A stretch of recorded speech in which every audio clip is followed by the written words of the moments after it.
Once again, Christian greetings to all our valued listeners and viewers throughout the whole world, more particularly to all Shepherd's Rod believers, and most especially to our beloved brothers and sisters in the United States of America. Special greetings to our brethren in Colorado, in PG Island, Mexico, Spain, in Africa, to the United Kingdom, and also to our brethren in Australia. And to the rest of the 144,000 living saints scattered abroad, greetings, and may the good Lord bless you, my dear brothers and sisters. This is our episode number 4 on the subject, the Day of Slaughter.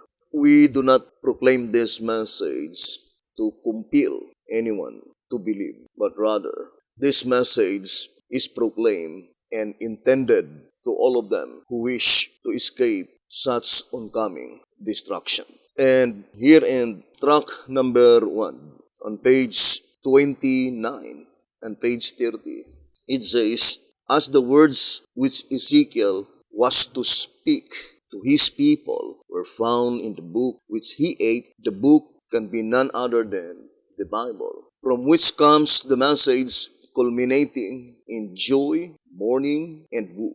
And a roll of a book was therein, and he spread it before me. And it was written within and without. And there was written therein lamentations, and mourning, and woe. Ezekiel chapter 2, verse 9 and verse 10. Thy right in visaging the slaughter in Ezekiel 9.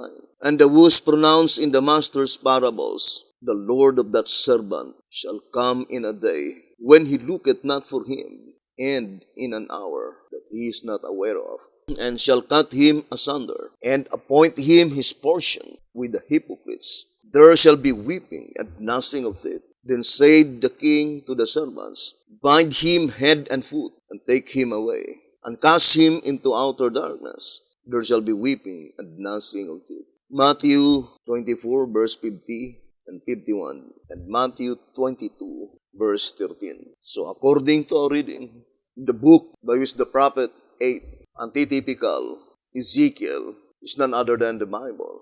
And accordingly, the focal point of the vision, the climactic scene, is the day of slaughter. And that is commonly called by many Shepherd's Rod believers as the great and dreadful day of the Lord.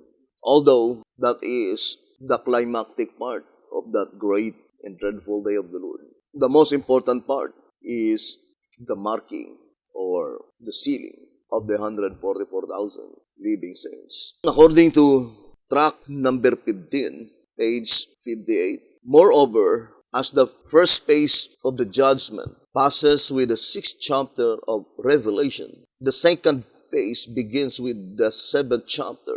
That is, it begins with the sealing of the living saints, the first fruits. It is the great day for the righteous. Or in other words, the day of slaughter is not great to the righteous, but rather it is dreadful to the wicked.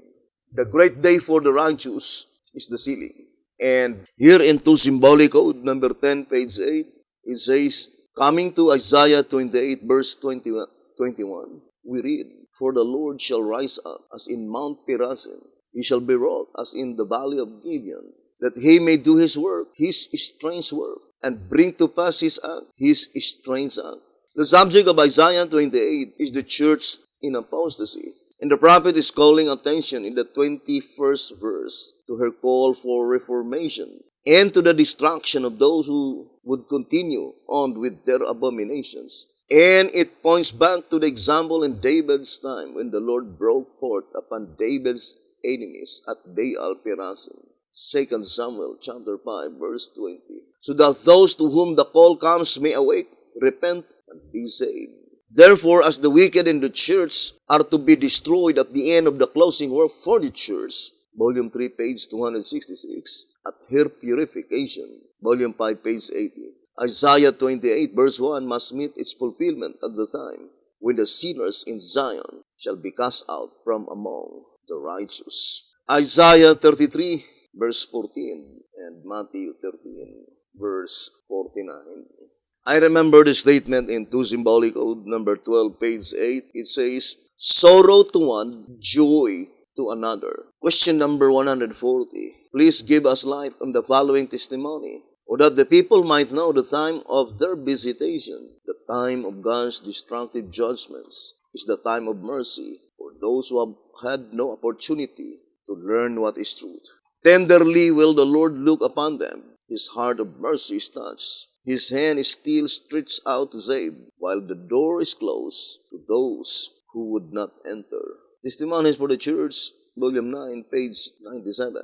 Answer. The above testimony shows that God is to manifest His destructive judgments before the close of provision. For at that time, He will be merciful to those who have had no opportunity to learn what is truth. His hand is still stretched out to save.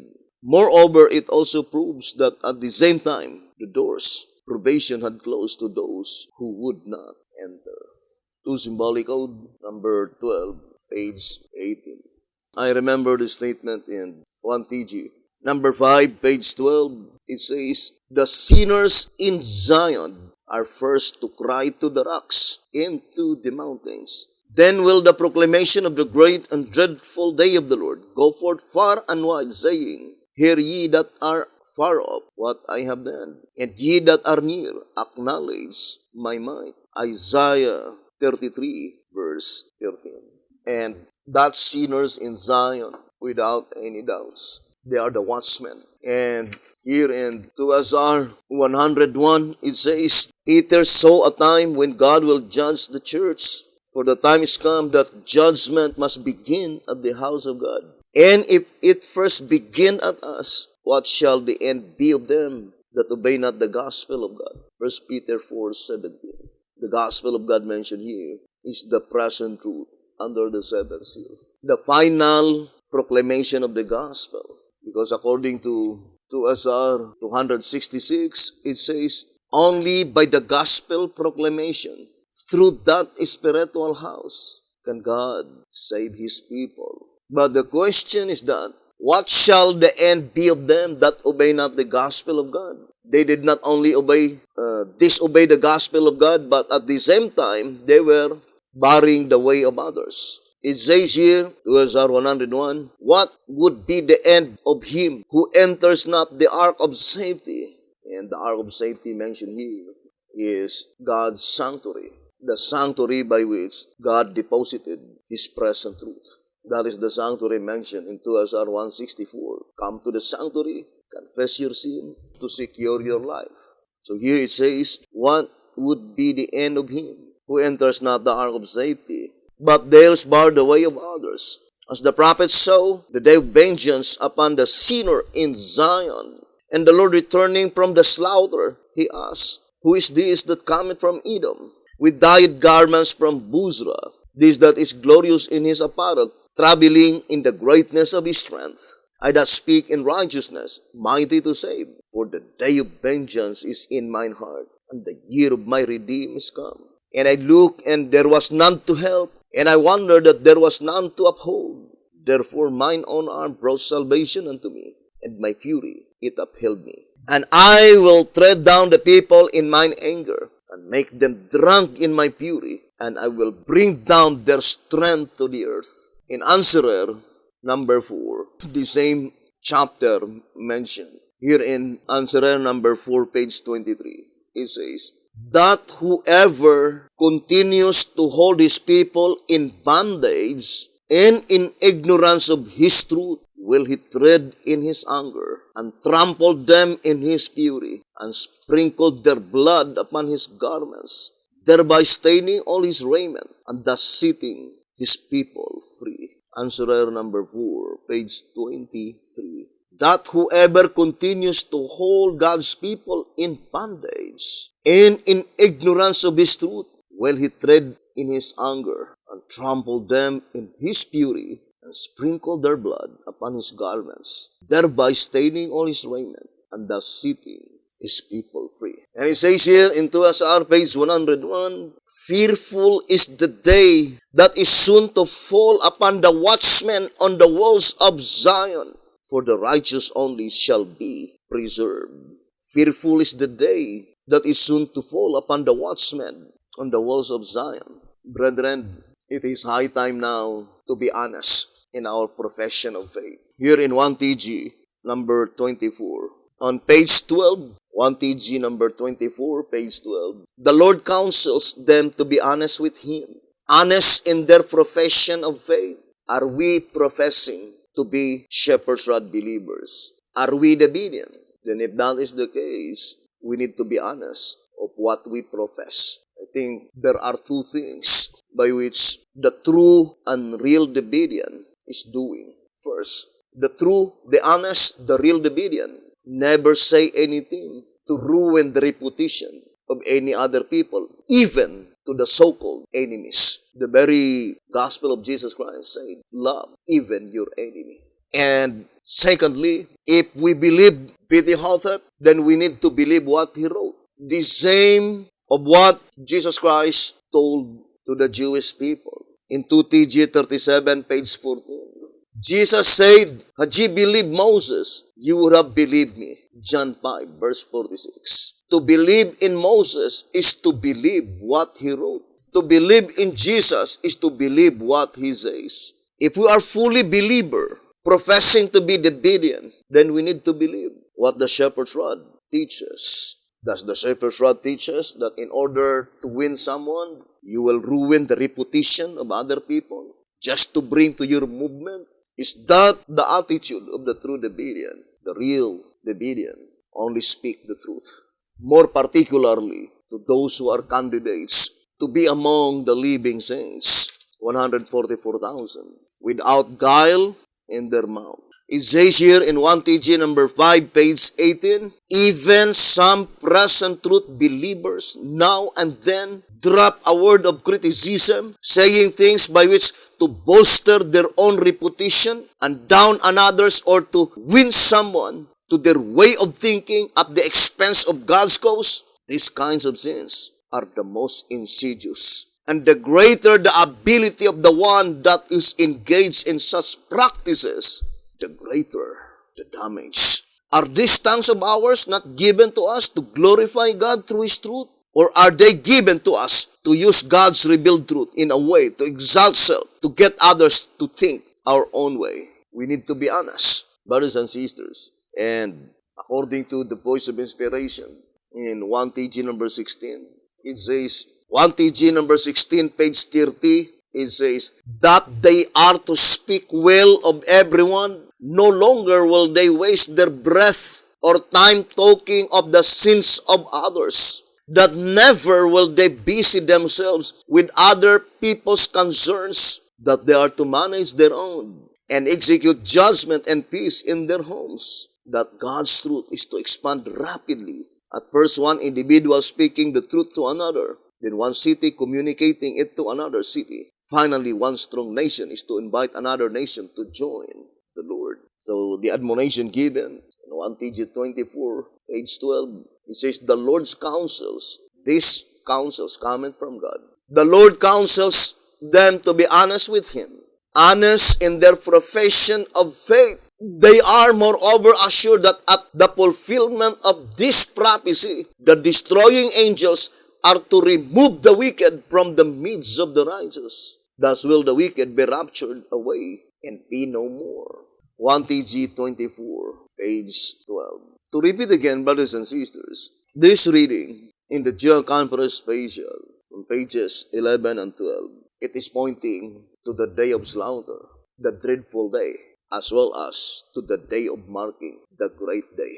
That is very plain in tract number 15, page 58. The marking, the sealing of the 144,000 is the great day for the righteous. But the day of slaughter, it is a dreadful one to the wicked. And it says here in General Conference Special 11 and 12, shall it be you, shall it be me, to be shaken out? Is the greatest question before us. It cannot, though, be either of us if we are intelligently determined not to let it be. What a wonderful statement. Intelligently determined, not blindly, but intelligently determined not to let it be. That is the same with the statement in 1TG.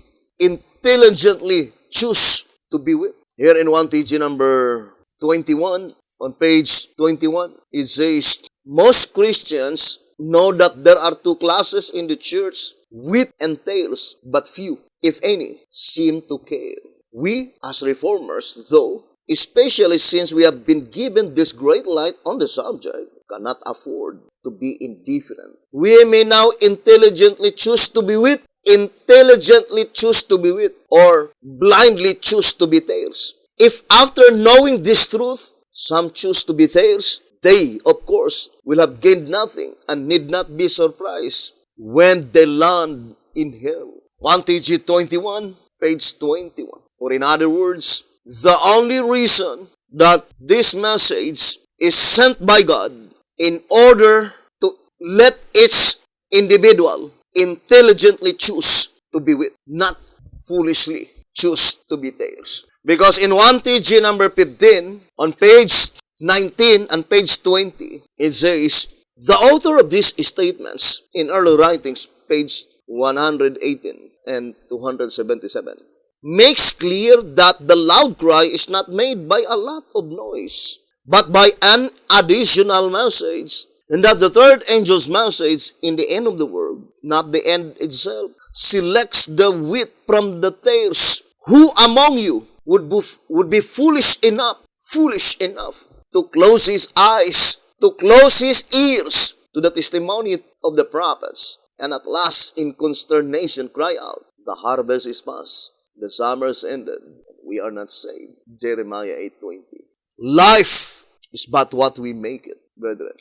1TG number 50, page 15. Life is but what we make it. It says, but all perish as fools only because they had failed to give heed to present truth, had failed to feed on meat in due season. What folly, what disaster.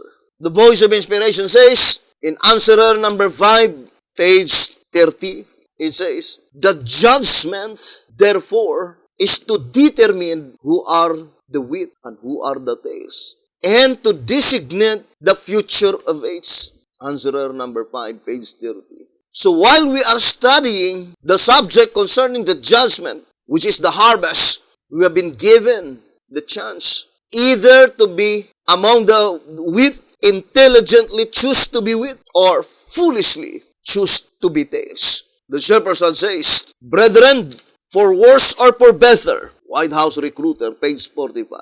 For worse or for better, brethren, you are now in the blazing light of God's word, left to make your own decision, whatever it be, though you will never have a just cause, either to exalt or to blame another for it. The responsibility is now entirely yours. If your choice be for the worse, then to repeat, as soon as the oil in your lamps is spent, as soon as the message of the judgment of the dead is past, and the judgment of the living about to commence, you will find yourselves in dense spiritual darkness, with your lamps burned out to the last flicker, and with no extra oil in your vessels, with neither knowledge of nor preparation for the judgment of the living, therefore is spewed out. White House Recruiter on page 45. Now let us read again the General Conference Special, pages 11, page 12. It says, the General Conference is Special, pages 11 and page 12.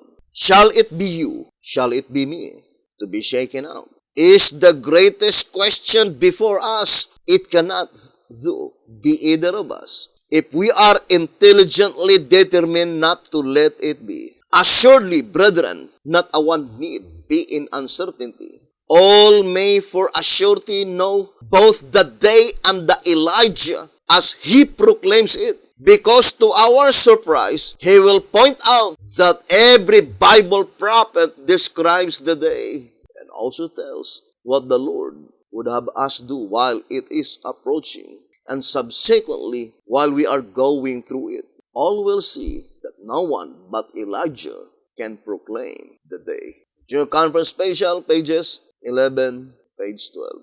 And accordingly, the work of Elijah is particularly typifying the day of slaughter in the church. track number 8, page 61. Therefore, the work of Elijah particularly typifies the day of slaughter in the church. So that is the particular task or work given by God to antitypical Elijah, that is mine, to proclaim the day of slaughter. In John Calvin's Special, page 9, it says, finally, for what other purpose could any right-thinking minds suppose the Lord would send his prophet, if not for them to give ear to him, that they might thereby survive the great and dreadful day of the Lord? For what else, indeed, could the Lord have made a record of prophecy and a promise of his last day prophet? Further this, brethren, think it through. So the principal reason why God sent antitypical Elijah, the prophet, is to warn the people so that all of them will have an opportunity to survive the great and dreadful day of the Lord. Now, let us go back again to our reading in track number 3 on page 86. It says, the 40 days in Acts chapter 1, verse 3 and 9, from the resurrection to the ascension are consequently typical of the period from 1844 to the fulfillment of the marking and slaying as recorded in Ezekiel chapter 9 and Revelation 7 verse 3 to 8, Revelation 14 verse 1 to 5 respectively, and in Testimonies to Ministers 445, Testimonies for the Church, volume 3, page 266, also early writings, page 270 to 273. Now, since our subject is concerning the great and dreadful day of the Lord, in this reading, the term marking is the same with the term sealing. And since in track number 15, page 58, the Shepherd's Rod plainly declared that the sealing of the 144,000 is the great day for the righteous. So the statement here, to the fulfillment of the marking and slaying, can be easily understood to the fulfillment of the great and dreadful day as recorded in Ezekiel chapter 9. Therefore, this subject, the great and dreadful day of the Lord, can be understood, can be determined by studying the 40 typical days, the marking and slaying. It says that the 40 days from Christ's resurrection to the ascension are consequently typical of the period from 1844 to the fulfillment of the marking, and not only to the fulfillment of the marking, as well as to the fulfillment of the slaying, as recorded in Ezekiel chapter 9. I remember the statement in 2TG number 20, page 26. 2TG number 20, page 26. And let's read a statement. It says, to further realize that we need to study in order to recognize the abominations that surround us and to know how to avoid them, I shall read from Testimonies to Ministers, page 445. This sealing of the servants of God, the 144,000, is the same that was shown to Ezekiel in vision. John also had been a witness of this most startling revelation. Now, what is the bottom line of this abomination, brothers and sisters? I would like to read Jezreel letter. Jezreel letter number 2 on pages 11 and page 12. Okay. Jezreel letter number 2, pages 11 and page 12. It says, the mark of God, Ezekiel 9 verse 4, and the mark of the beast, Revelation 13 verse 16, are here seen to be two opposites, as are the two women of Revelation 12 and 17, the true and the counterfeit. The beast, we are told, is a man, Revelation 13 verse 18. The demand to worship, obey the beast's command, therefore, is a demand to worship man or obey man in place of God. Both marks are for no other purpose but for to define who is for God and who is for the beast. Those who obey God's judgment message rather than the beast decree receive God's mark. And those who obey the beast decree rather than God's message receive the beast mark. These two different marks, you see, separate the worshippers of God from the worshippers of men. And since Jesus declares that the separation takes place during the harvest, as you now see that the harvest and the judgment for the living are synonymous terms, then the conclusion is that as the mark of God is urged upon the believers of His judgment message in the church, the term urge cannot be construed as force or compel, but rather continually pleading, urging all the believers of the judgment message. What judgment message? Judgment for the living. And as the mark of the beast is urged upon the worshippers of the beast during the judgment in the world, the subject becomes clear. The enemies of the judgment message in the church and the enemies of the judgment message in the world are both imbued with the spirit of the beast. Now, think it thoroughly, brothers and sisters, because that is the illustration of the 7 heads of the leopard-like beast. 7 heads represent completeness. And whether you believe it or not, if we will study the beast, it points out to the United States of America without any exemption, because that is what the number 7 indicates. Without any exemption, brothers and sisters. It says, both doing the same kind of work against God's people, first in the church, then in the world. The only difference between the two is that in the world, the mark of the beast is enforced by civil law, whereas the church, it is not. Though the enemies against the judgment message already have done everything in their power to secure the arm of the law against us, it is now left up to every individual member of the church to either take heed to God's judgment message and receive His mark of deliverance, or to give heed to men's vain thought and die under the slaughter weapons of the angels. So that is very plain, brothers and sisters. First, I would like to remind again that the prophet of God is divided into 2 divisions. In the first divisions, it is always more than one prophet. That the particular event had been predicted, prophesied by many prophets. For example, the first advent of Jesus Christ, the arrival of the Messiah, it was predicted by many prophets. But accordingly, there must be a prophet at the time when such predicted event is materialized. And that prophet in the first advent is John the Baptist. John the Baptist is not predicting the event, but John the Baptist is proclaiming to the people, announcing to them that that predicted event is now taking place. The same with the coming of the flood. It says here in Bible commentary, in 1 BC, 1088, it says, God granted them 120 years of provision in which to consider, and during that time preached to them through Seth, Enoch, and Noah. They were represented as men shut up in prison. Had they listened to the testimony of these faithful witnesses, had they repented and returned to their loyalty, God would not have destroyed them.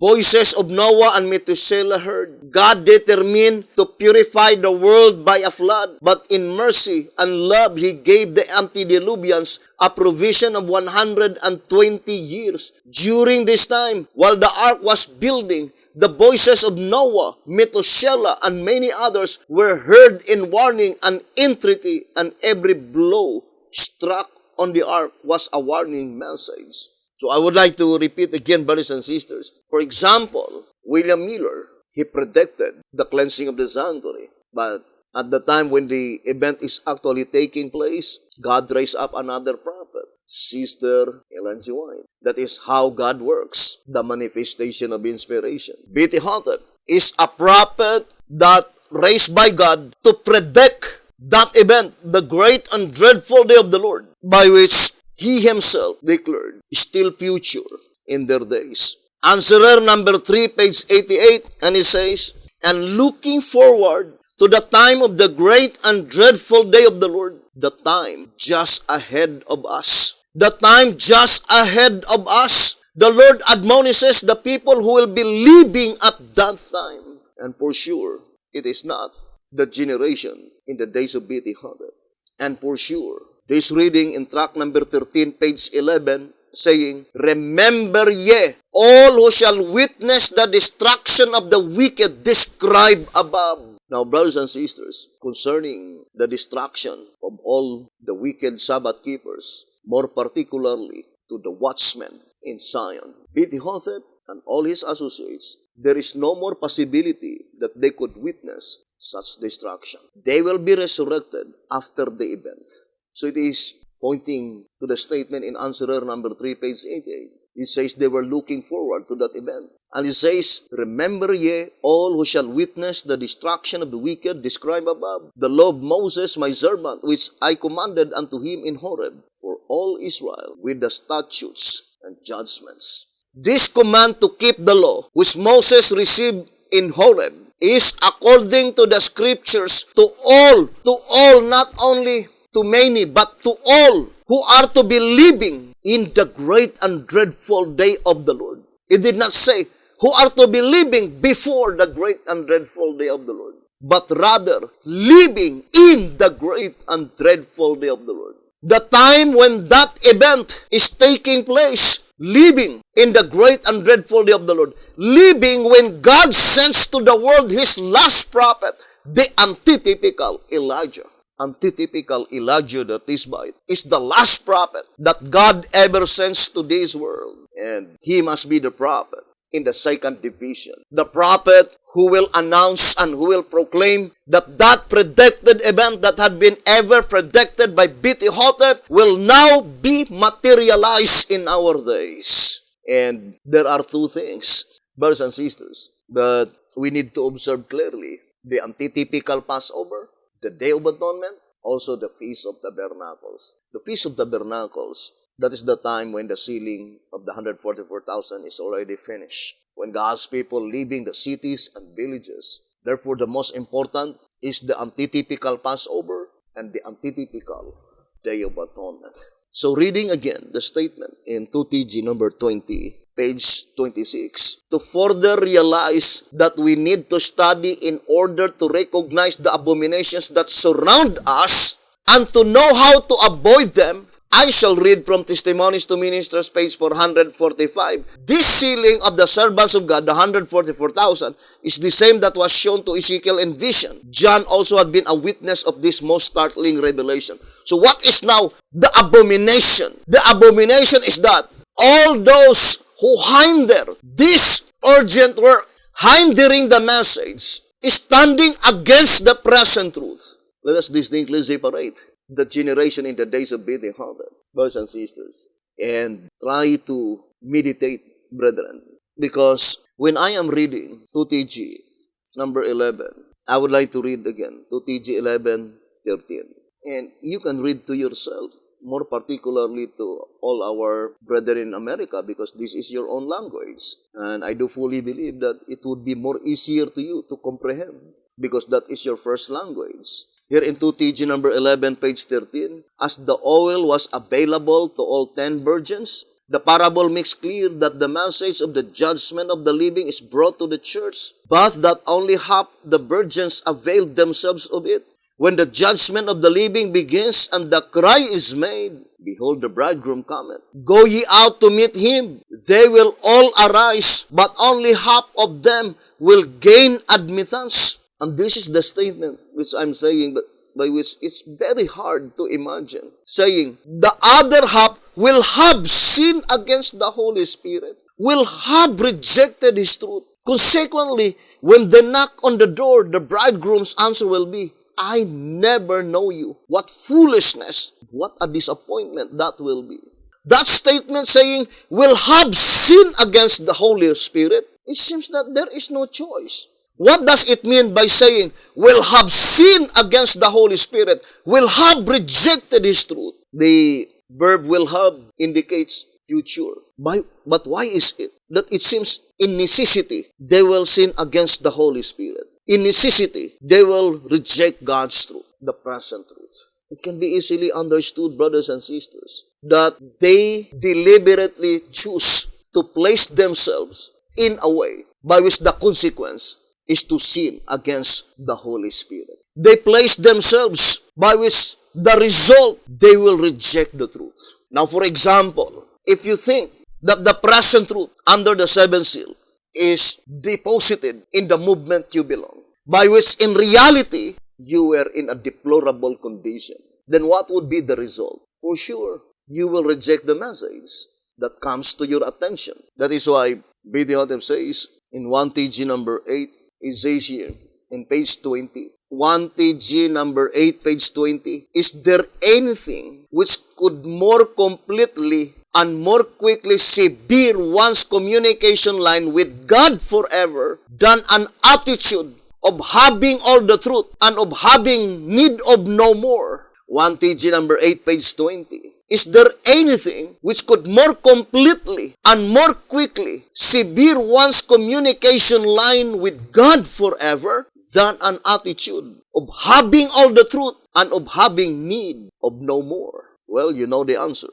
I would like to read again 2TG number 20 on page 26. And the most critical, brethren, is that the Bedean thought that the Laodicean condition is always applied only to the Seventh-day Adventist Church, thinking that such warning cannot be applied among shepherds and believers. That is the greatest deception and Laodiceanism of the worst kind.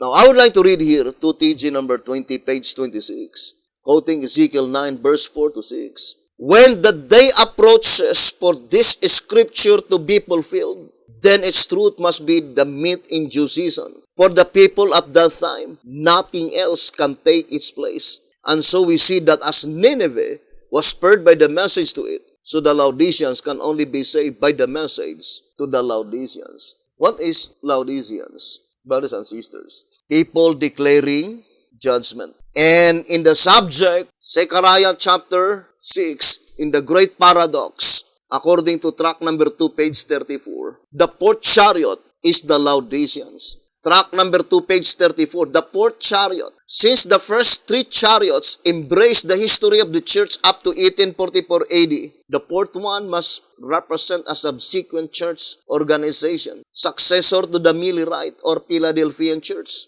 The last of the seven churches, the church of the Laodiceans, necessarily, therefore, is the one symbolized by the fourth chariot. In 2TG, number 22, page 22, it says, God's Spirit having been silenced in the north country. What is the north country? Babylon. The north country, brethren, is Babylon, right? According to track number 2, on page 27 and page 28. That is the north country, Babylon. God's Spirit having been silenced in the north country must denote that the messages of God in the north country were generally rejected, especially the one of the fourth chariot. The word especially meaning particularly.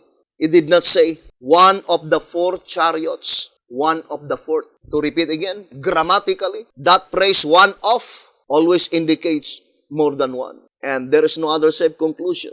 That statement can be applied either to typical Laodiceans, because the fourth chariot is Laodiceans, either to typical or antitypical. In reality, it's not a big deal. But for sure, one of them, either the typical Laodicean or either the antitypical Laodicean. Who are they, the typical Laodicean? The people declaring the judgment that pertains to the dead. Who are they, the antitypical Laodicean? The people declaring the judgment that pertains to the living. And for sure, one of them, it says, which caused the Spirit of truth. The main causes why the Spirit of truth to turn away and to bring truth no more through them. To be silent there. Where? In the north country. What is the north country? Babylon. Ponder deeply, brethren. In 2SR page 245, it says, thus the second angel's message of Revelation 14 verse 8 was proclaimed immediately after the disappointment, saying Babylon is fallen, is fallen. That is, the world in 1844 fell in the same manner as the one before the flood. The present world is called Babylon because the kingdom of Babylon is the immediate one after the flood. Thus Babylon became the mother of the nations. That statement is very plain, that there are two Babylons. The Babylon before the flood and the Babylon after the flood. The Babylon before the flood, that is pertaining only to the churches because there was no nation. Imperialism state started after the flood. So the antitype in 1844, the message is directed to the churches only. the antitypical, antediluvian Babylon. But how about the antitypical Babylon, which points out to the nations? That is the perfect fulfillment of Revelation 14:8, the proclamation in the judgment that pertains to the living. Because the three angels' messages are directly applied in the judgment for the living, according to General Conference Special, page 39. And for sure, that would be the fulfillment of this predicted event. Here in 2 Symbolic Code, number 1, page 8, let me read to you. The above explains that the two-horned beast is the one to whom the number 666 belongs, and that this beast of Revelation 13, verse 11 to 18, and the king of the north of Daniel 11, verse 45, are the same power. Therefore, the nation represented by this particular beast and the king of the north, or the man who is to be the head king of the nation,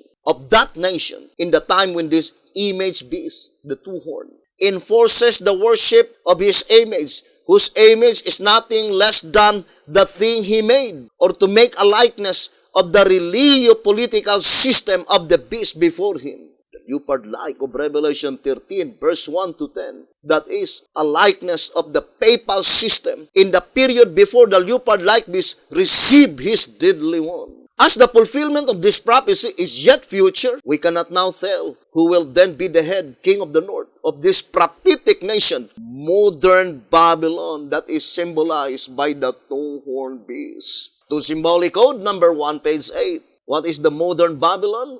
That is the nation symbolized by the two-horned beast. By the way, brothers and sisters, what is the essence of the proclamation of the second angel's message? Let us read in the primary application, being the groundwork, for sure. Such proclamation is the same, right? Now let us read 2SR 288. It says, second, the churches who were in existence prior to 1844 fell with the proclamation of the second angel's message, Revelation 14:8, showing that God would no longer reveal himself through that channel. What is the proclamation of the second angel's message? To inform everyone that God would no longer reveal himself through that channel. The statement God would no longer reveal himself, plainly indicating that prior to that proclamation, God is revealing himself through that channels. Who are that channels? The four great denominations: Lutherans, Presbyterian, Methodist, Baptist. But including the First-day Adventists, or to generalize all Sunday-keeping Christians, God would no longer reveal himself through that channel.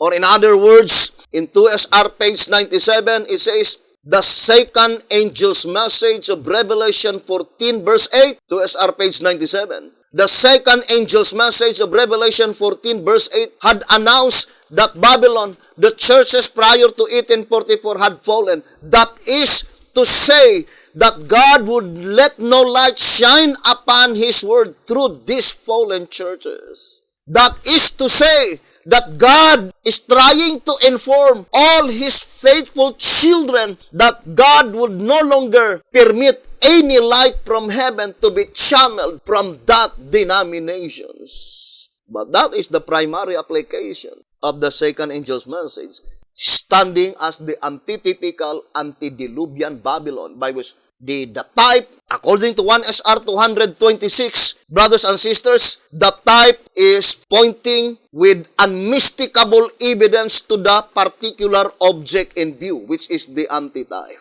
1SR 226. The types themselves are not the true object, no more than a photograph is, but it is a representation which pictures an unmistakable evidence, the object in view. Now the type shows that Babylon is only pointing to the churches. It was fulfilled in 1844. But the Babylon after the flood, no, it is not pointing to the churches alone, but rather to the nations. And there is no other nations which is called modern Babylon in 2 Symbolic Code number 1, page 8. Brothers and sisters, the two-horned beast domain, the United States of America. And that is the stern rebuke. Whether you will accept the stern rebuke or reject it, it doesn't matter. It says here in 2SR page 93 and 94, since the history of the church is such, and the last section of the Laodiceans, what is the last section? Is in a worse condition. You know the word worse, that is an adjective. Adjective has a 3 degree of comparisons. Positive degree, comparative degree, and superlative degree. The positive degree of the word worse is bad. And then the word worse, W-O-R-S-E, that is comparative degree. And the superlative degree is W-O-R-S-T. Comparative degree is used to compare only 2 objects. Superlative degree is used to compare at least 3 or more than 3 objects. Grammatically, this comparison is pointing to the 2 Laodiceans. But the last section is in worse condition, meaning the typical Laodiceans, which is the Seventh-day Adventist Church, their condition is bad. But the shepherd's rod says, the antitypical Laodiceans, the shepherd's rod believers, the people who are declaring the judgment that pertains to the living, in reality, their condition is worse than the condition of the Seventh-day Adventist Church.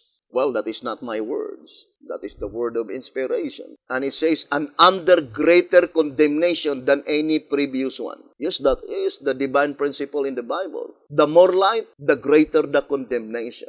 And whom you think have the greater condemnation?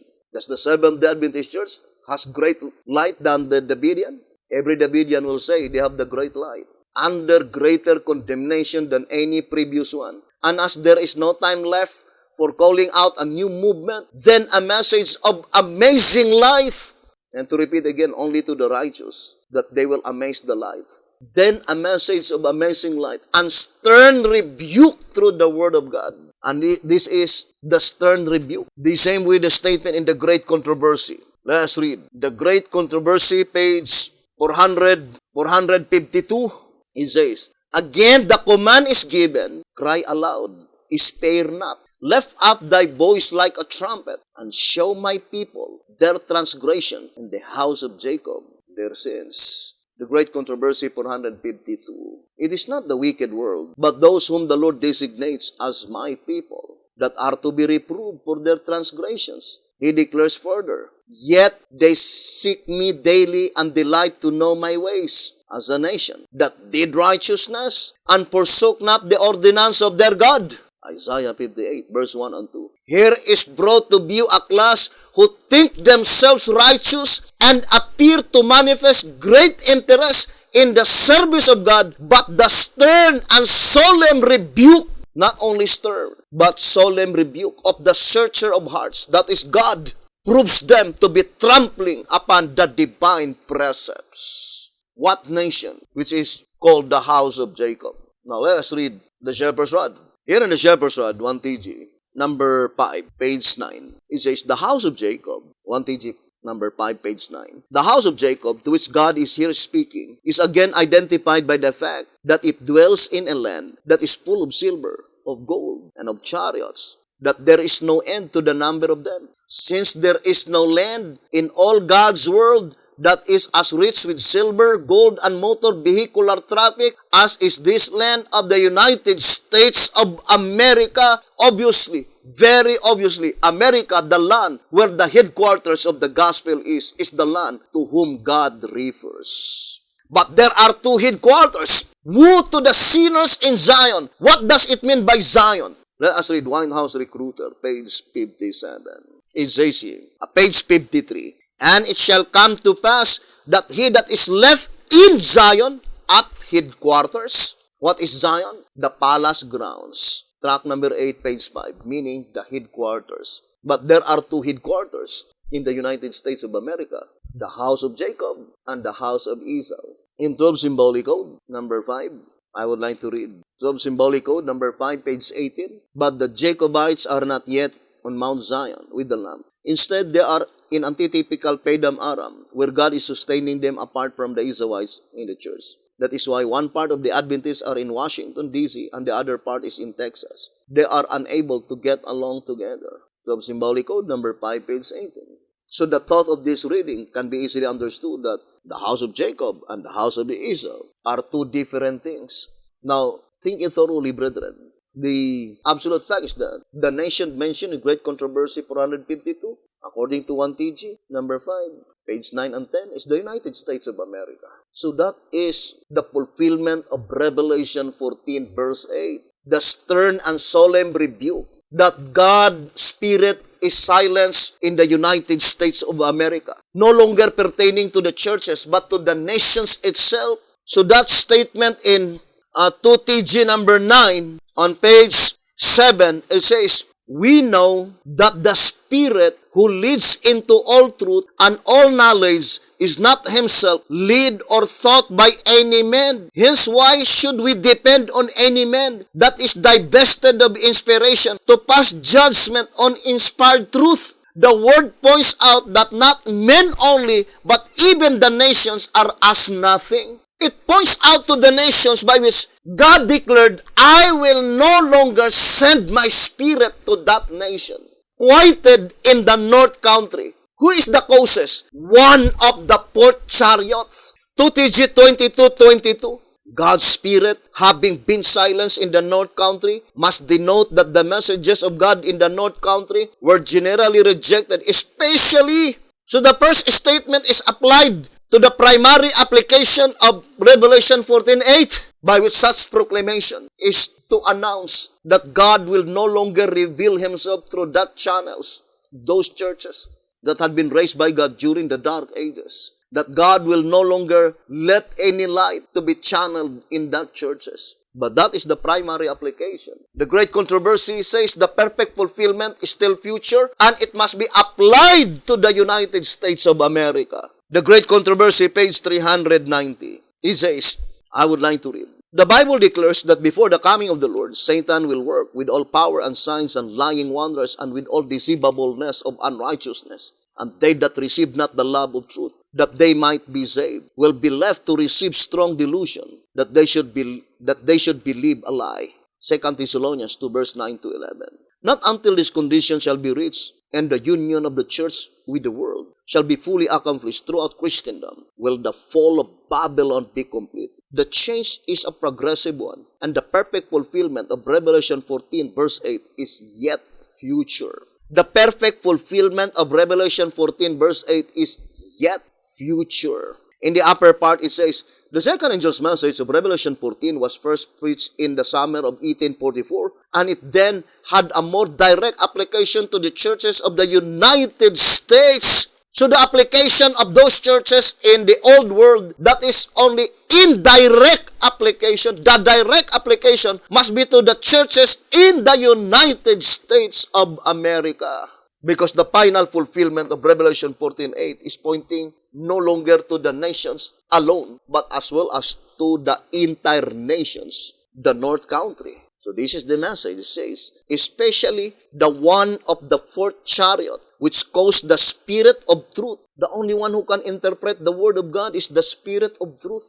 In track number 3, page 90, let me read to you. Track number 3, on page 91, for all there exists in this connection one great need, the Spirit of truth, whose right alone is to interpret the Scriptures. The only one who have the absolute authority to interpret the Scriptures is the Spirit of truth. Now, what happened if the Spirit of truth turned away in the United States of America? Why you should depend on any man which is divested? What does it mean by divested? Deprived.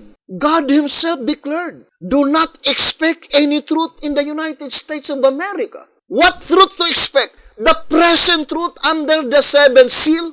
It's hard to imagine. God Himself declared, I will no longer send any truth that will originate in the United States of America. Then there is no more possibility to expect any present truth in the United States of America. Brethren, to repeat again, that vision of Sister White in Testimonies for the Church, Volume 1, 355, is closely connected to this study. It says here, Volume 1, 355 and 356. I was pointed to Isaiah 58, Isaiah 59, verses 1 to 15, Jeremiah 14, verse 10 to 12, as a description of the present state of our nation. For sure, that nation is United States of America, because Sister White is testifying concerning her own nation. the people of this nation have forsaken and forgotten God. They have chosen other gods and followed their own corrupt ways until God has turned from them. You see, until God turned away from the United States of America. And that is the fulfillment of the declaration, the proclamation of the second angel's message, which is according to 2SR page 94, the stern rebuke through the word of God. What is that stern rebuke? To inform to all faithful believers, because without any doubts, all people throughout the whole world are looking to the United States of America. Brethren, the statement in track number 1, page 29 and 30, the servant mentioned there is the ministry. All the ministry in the United States of America, they are not aware of the day of slaughter. That is the statement, right? In track number 1, page 29 and 30. They right in envisaging the day of slaughter, by which they are unaware of the fact. Brethren, this message is not against you. The time will come when it all depends upon you, whether to leap for joy or to gnash our teeth. Think thoroughly the statement in 2TG 22, page 22. The same with the statement in track number 2, Zechariah chapter 6, verse 8. It says here, track number 2, page 29 and page 30, the concluding revelation is, behold this, that go toward the north country have quieted my spirit in the north country. Zechariah 6 verse 8. After the warning message by the Millerite movement had been rejected by the churches, in fulfillment of the words, have quieted my spirit in the north country, God withdrew His spirit from them. In evidence of this, the second angel announced, Babylon is fallen. Track number 2, page 29, page 30. The other significance of the message of the second angel, the same with Zechariah 6 verse 8, meaning God withdrew His spirit from among them. The same with the statement. It says, which caused the spirit of truth to turn away and to bring truth no more through them, to be silent there. And that, therefore, there is not to be expected any truth through them. It is God who declared it. Why you should expect any truth in the judgment that pertains to the living? Because Revelation 14, verse 8, is directly applied in the judgment that pertains to the living, indicating that the present truth under the judgment that pertains to the living cannot and will not originate in the United States of America. Do not expect any truth, brethren. That is the present truth under the seventh seal. And since the voice of inspiration is plainly telling in General Conference Special, page 39 and page 40, it says, so we see that the more we consider the subject, the more obvious becomes the truth that the third angel's message in its final phase is the judgment for the living, the harvest. Plainly, then, the work of Elijah is to give light on the judgment for the living. General Conference Special, page 39 and page 40. Who will give light concerning the truth of the judgment for the living? Antitypical Elijah, the Tishbite. The type is the only positive proofs that will clear the way, brothers and sisters. Remember, before the showdown did occur, Elijah was no longer residing in Mount Carmel. Elijah was in the wilderness. And the one residing in Mount Carmel, they are the prophets of Baal. I would like to read to you here in the old symbolic code. One symbolic code, number 13, pages 1 and 2. So, let me read to you this statement. It says here, if Mount Carmel Center is to be true to its name and stand as an antitype of that ancient hill to which God called His people of old to prove who was the true God, then we, who are so highly privileged as to be among those chosen to pioneer this march up the mountain, must be very sure that we can do more than just say, the Lord, He is the God.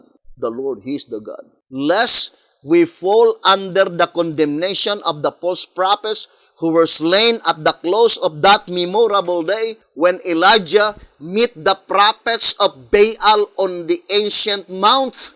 Were the prophets of Baal residing? By which antitypical Elijah, or typical Elijah the Tishbite, meet the prophets of Baal? That is in Mount Carmel. Bearing the same name we have chosen, which we are now to be tested as to whether we will follow God or Baal.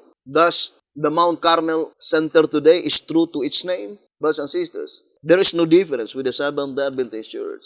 What they after is name. Because the Seventh-day Adventists the name Seventh-day Adventist. That is the very name that was given by God to the prophet, Sister Ellen G. White. So the most important thing to them is only the name. How about Washington, D.C.? That is the headquarters chosen by the prophet, Sister White. So the attitude of the typical Laodicean is the same attitude with the Davidian. And that is why there is a solemn warning. Here in For Symbolic Code 4 to 9, pages 2 and 3, it is entitled, A Solemn Warning. For Symbolic Code 4 to 9, page 2 and 3, a solemn warning. At the very time when the acclamation is made, the temple of the Lord are these. Temptations come in and darkness gathers about the soul. Earthliness, selfishness, and self-glorification. That is figurative speech. At the very time when the acclamation is made, meaning saying, this is the headquarters. This is the headquarters of the Lord.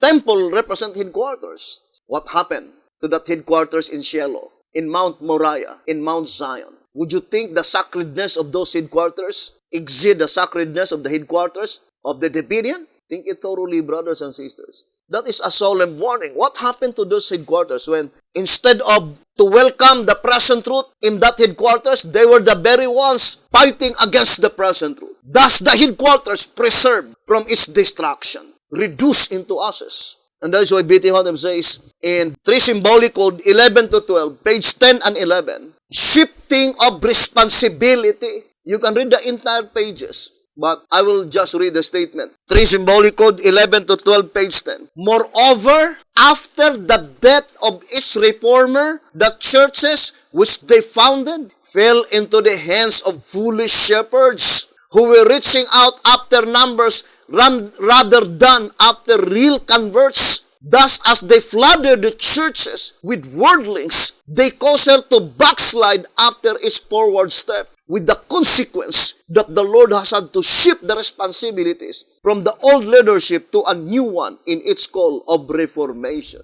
Remember the statement, after the death of its reformer. And the warning given by B.T. Hodem in page 11, 3 Symbolic Code 11 to 12, page 11, it says, we as members of Mount Carmel Center are greatly honored to carry this reformatory message to the Seventh-day Adventist Church, of which we ourselves are a part. And it says, and as this responsibility has fallen upon us, we should bear in mind, this is the admonition given by the prophet, we should bear in mind that we, as those before us, are in great danger of losing out. But that danger by which the prophet is trying to remind every Davidian, repeated again, because the word of Jesus Christ can never be mistaken. In the parable in Matthew 13, that when the heavenly called founder will die, that movement, there is no such an immunization. It will be in apostasy. It can be proven with many statements in the Shepherd's Rod. For example, although I can use even 20 passages to prove, brothers and sisters, but to minimize time, I would like to read to you just 2 passages. To SR 103, it says, the early Christian church in like manner was dragged into the dark ages. As soon as the apostles passed away, Satan marshaled his agents, men of renown, into the church. The already blinded leaders laid their hands on men, not from the viewpoint of consecration, but from distinction, and thus made them shepherds of the flock. In the darkest hour of the Christian church, God, by the hand of Luther, called the attention of the multitude to the terrible deception, but few were ready to listen to the humble monk. One would imagine that the most intellectual would have been the first to see the light in the plain, thus said the Lord. Luther, with a great struggle, and at the rest of his life, founded the Lutheran denomination. But as he passed away, that movement in like manner was corrupted and hardened against new light on the Word of God. And the very statement in 1 SR, page 220, saying, but as the shrewd enemy succeeded to pull down the first, he proceeded to use the same method to the last. I would like to read again, 1 SR 220. But as the shrewd enemy succeeded to pull down the first, he proceeded to use the same method to the last. What method? It was already revealed in the parable of Jesus Christ. When one of the apostles asked, why there are tares in that field? Jesus Christ answered, because at the time when the servant is sleeping, the enemy came and sowed his devilities. And that sleeping is pointing to the time when the heavenly called founder died. If there is a movement by which when the heavenly called founder died and then the movement never been apostatized, then God is working against His own words. Brothers and sisters, there are only two movements that preserve from its purity. The Apostolic Church. Why? Because the entire founders lived through the entire period. The period of the Apostolic Church ended in 100 AD, and that is also the year by which John the Beloved died. And the second one is the Millerites movement. Because although William Miller died, but he lived throughout the entire period of the Millerites movement, according to the Voice of Inspiration.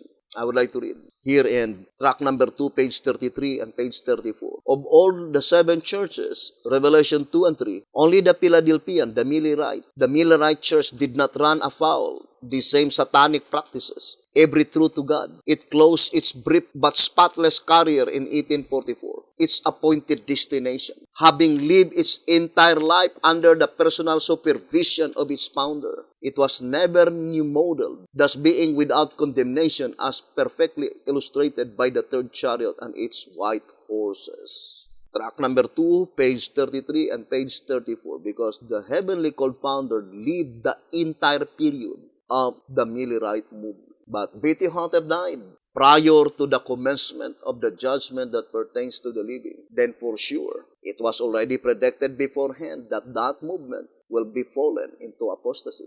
Brethren, it is high time now to believe what the Word of God has said. In my experience, several times I did experience that when I read Revelation 3:14 to verse 18, by which the true witness is saying that the angel of the Laodiceans are blind, naked, miserable, poor, wretched. Who is the true witness? Jesus Christ. And who are they, the angel of the Laodiceans? The leadership. When I proclaimed that message to the Seventh-day Adventist Church, they said, it's hard to believe what you are saying. Are you saying that our ministers are blind? They were doctor of divinity, graduated in theology.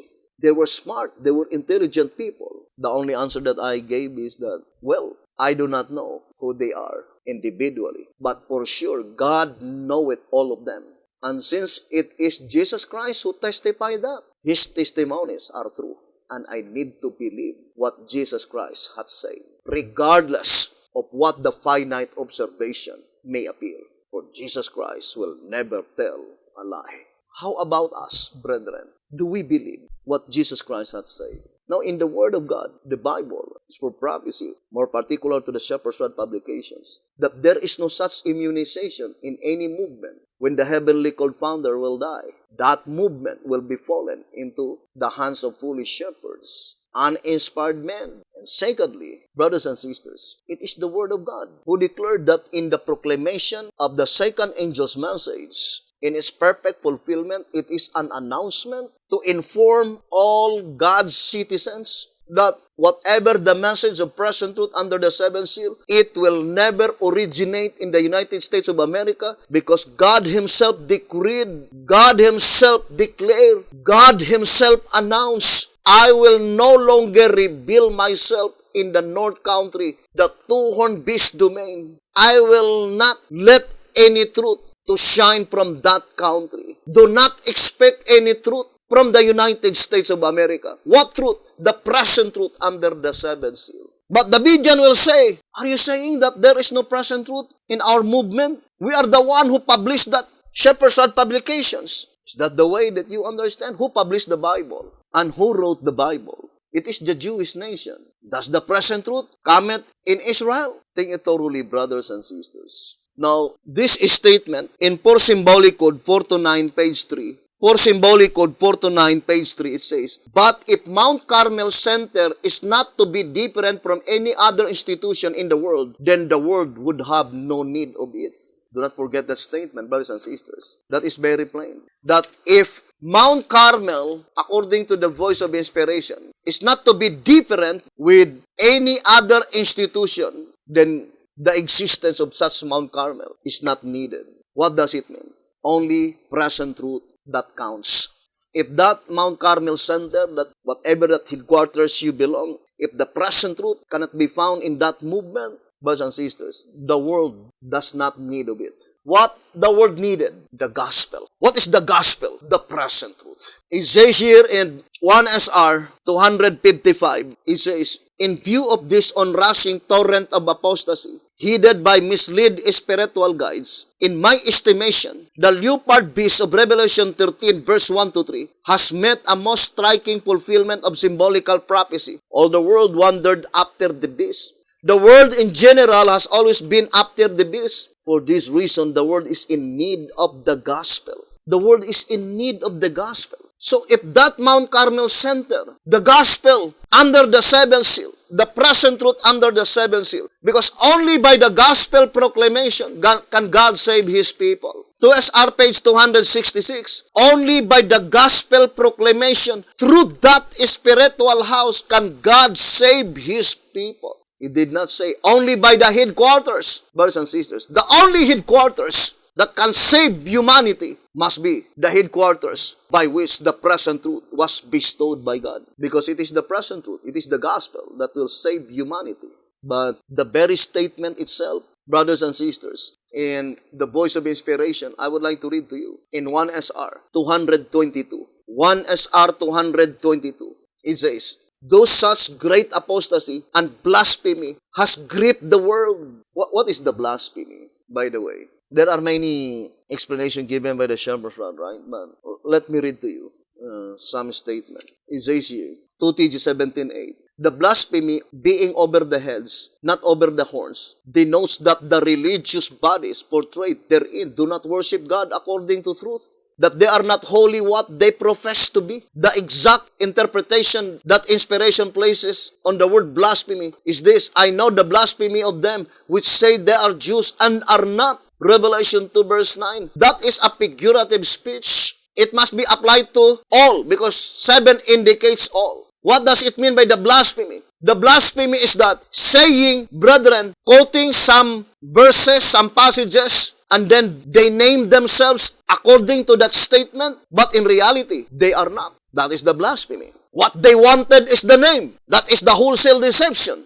the great apostasy. In 2SR page 98, it says, the name blasphemy. 2SR page 98. And upon his heads, the name of blasphemy. That is resistance of known truth, expression of defiant impiety and irreverence towards God or things held sacred, mocking God's personality and authority. The prophet Isaiah looking forward to this time of wholesale deception heeded by so-called spiritual guides. That is Isaiah 4 verse 1, right? That is just to be called by the name of the Word of God. In the Christian world, Sunday-keeping Christian, according to 1 TG number 42, on pages 4 and 5, as you know, there are now hundreds of church names in the world. As many names as there are isms, all of which are named by the mouth of men. Although God recognizes but one church, many of the names even suggest divine competition. For instance, do not the names Church of Christ and the Church of God make Christ and God competitors? Is these occurrences not happening among the media? For example, the title, the name branch, that is the title of Jesus Christ. Now, would you think it is not a divine competition if the branch and the Bashan, Gilead, Mount Carmel, quarreling and bickering each other and using the names, but they are not? That is the blasphemy. Because if you are really true of what you profess to be, you must be truth believers. Now, here in 1 SR 222, those such great apostasy and blasphemy has gripped the world. God Church, 144,000 in number, is scattered throughout the length and breadth of the earth without a shepherd, have not bowed a knee to Baal. This statement can be easily understood as the fulfillment of 2 TG 24. 2 TG 24, page 23. It says, The church therefore will not sleep forever. The true people of God will awake to their poverty. They will profit at this rousing call. That is the true people of God, the 144,000, at the time that they will be awakened with such spiritual poverty by which the present truth does not belong into the movements by which they had been affiliated. They will immediately withdraw themselves and the entire 144,000 scattered throughout the whole world without a shepherd, brothers and sisters. Meaning, they absolutely cut themselves from the foolish shepherds, and then God will feed them to that shepherd, antitypical David. The Voice of Inspiration says in 2TG number 2, page 17, let us not fool ourselves any longer. God cannot be mocked. He will not forever forsake his sheep, neither will he forever retain untrustworthy shepherds, herding his sheep. He will soon discharge them and will demand that they give an account for their unfaithfulness. So it is that what a multitude of shepherds have failed to do, one shepherd, even David, will in God's hand get done. 2TG number 2 on page 17. So here, brethren, to repeat again, the very message that had been proclaimed by antitypical Elijah the Tishbite is the message of the great and dreadful day of the Lord. And no one can proclaim that message except Elijah. And antitypical Elijah cannot be found in the United States of America. Here in tract number 9, page 67, I would like to read. When the time of the tares, the children of the wicked one, Matthew 13, verse 38, is come to its full, then will commence the harvest, and it will bring the end of this world. Verses 30 and 40. Taking place in the end of the world, it perforce is the gathering of the people by Elijah's message. Since the 144,000 scattered throughout the whole world without a shepherd, meaning they must be represented by the sheep by which they were looking, antitypical Elijah the Tishbite. And through the message of antitypical Elijah the Tishbite, the 144,000 will be gathered. Taking place in the end of the world, it perforce is the gathering of the people by Elijah's message, the last heaven-sent proclamation of the gospel. So that is the last heaven-sent proclamation of the gospel. So the statement, the world is in need of the gospel. What gospel? The last heaven-sent proclamation of the gospel, which is preached first to the church just before the great and dreadful day of the Lord, and then to all the world during that long expected day.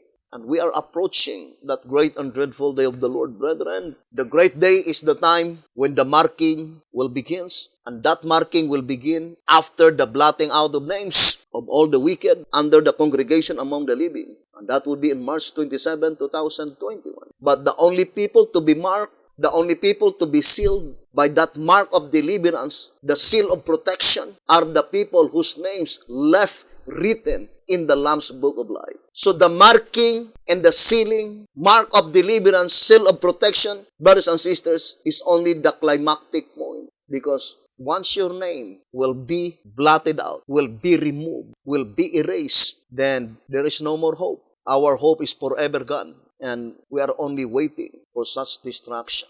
Because according to the shepherds, only those whose names left written in the Lamb's Book of Life will escape the destruction. Why is it that they will escape the destruction? Because they will be the only ones that will be given the seal of protection. 1TG 6, page 38, it is obvious that they escape the destruction of these sinners in the church. Only the holy ones, those whose names are left written in the book, escape the destruction that falls upon the wicked in the church. Only they constitute the remnant, the ones that are left. Only they. And why is it that our names will be blotted out in the Lamb's Book of Life? Is speaking evil against the present truth, hindering the message of the present truth. That is the bottom line of the abominations. The root cause of all abominations, rejecting present truth. We will continue this subject, brethren, and to repeat again, the very message, the 40 days is typical to the marking and slaying. And we will prove to you that that very statement is fulfilled on this very year. Why is it that this is the very year by which God unfold completely this prophecy? Because this is the only year by which stands for figurative 40. 2020, meaning 20 plus 20 equals 40. There is no other year. All other years cannot stand figurative 40. Next year, 2021, 20 plus 21, that is 41. Prior to 2020, 20 plus 19, that is 39. Only this year, 2020. By which that figurative 40, the typical 40, completely reveals and portray all the proceedings in the heavenly sanctuary as well as on the earthly sanctuary. And we will gradually explain to you those important events that will soon to transpire. May the good Lord bless you and have a beautiful, wonderful evening.